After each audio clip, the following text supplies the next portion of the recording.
It's one of the purest products we can eat and one of the most delicious, but beware because some of the honey being sold here isn't all it's cracked up to be. We've discovered some of the imported brands contain dangerous toxins that could be harming our health. Sharon Smith also looks at the threat these cheap imports are posing on South Australia's clean green industry.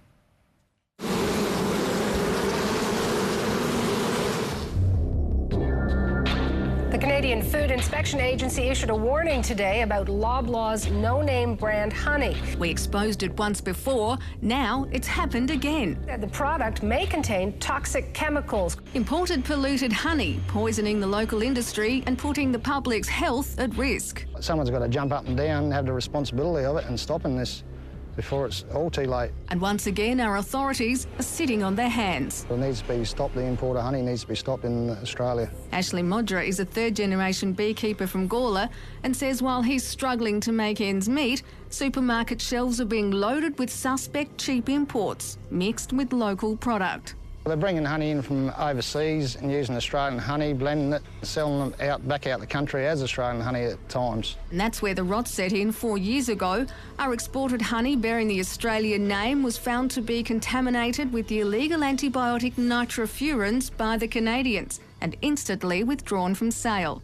It's a carcinogenic substance. It's caused cancer in rats, and if it causes cancer in rats, it's very likely that it'll cause cancer in humans. Lawyer and former Chief Food Examiner Des Cybra was alarmed to discover nitrofurans also present in locally sold honey. But Australian authorities, Food Standards Australia and New Zealand, took no action. They should have instituted an immediate recall and done what the Canadians did.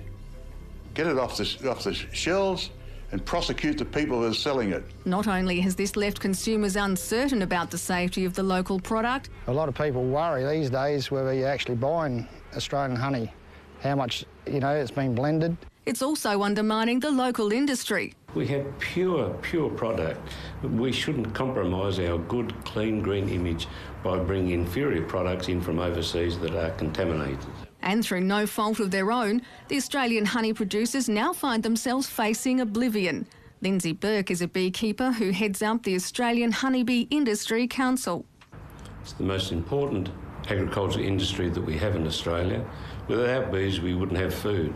But here's the really disturbing news. Today Tonight has just obtained evidence that yet another illegal antibiotic has shown up in honey tested in June. This time it's chloramphenicol. Reasonably anticipated to be a human carcinogen. Oh, it is a worry because it's clearly got through our net. It's got into the system. Yet once again our food authorities are unmoved by these findings, saying FSANZ does not consider that chloramphenicol residues in honey pose a high risk to public health and safety. It's a direct fingerprint to China. Other countries have banned it because of this same chemical.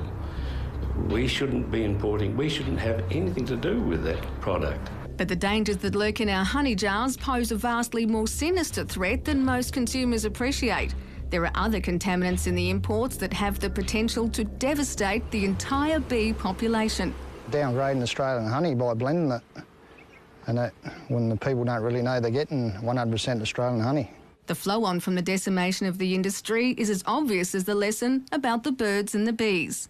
The Australian honeybee industry produces $80 million worth of honey a year, and beside that we pollinate $4 billion worth of Australia's crops. Lindsay Burke wants immediate action. Currently, only 5% of imported honey is tested for impurities. We would like to change that to enable them to completely ban the product from coming here or doing 100% testing.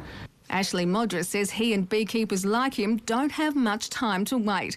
Drought and the constant threat of imported diseases, combined with any drop in consumer confidence, might prove to be too much for many in the industry. It's real upsetting, but what can you do? The government's always like 10 years behind the 8 ball. The only way, we can really get ahead is stopping the imports of honey, make our product go up more. It's the best, more or less, in the world, I'd say. So, why isn't there a future there?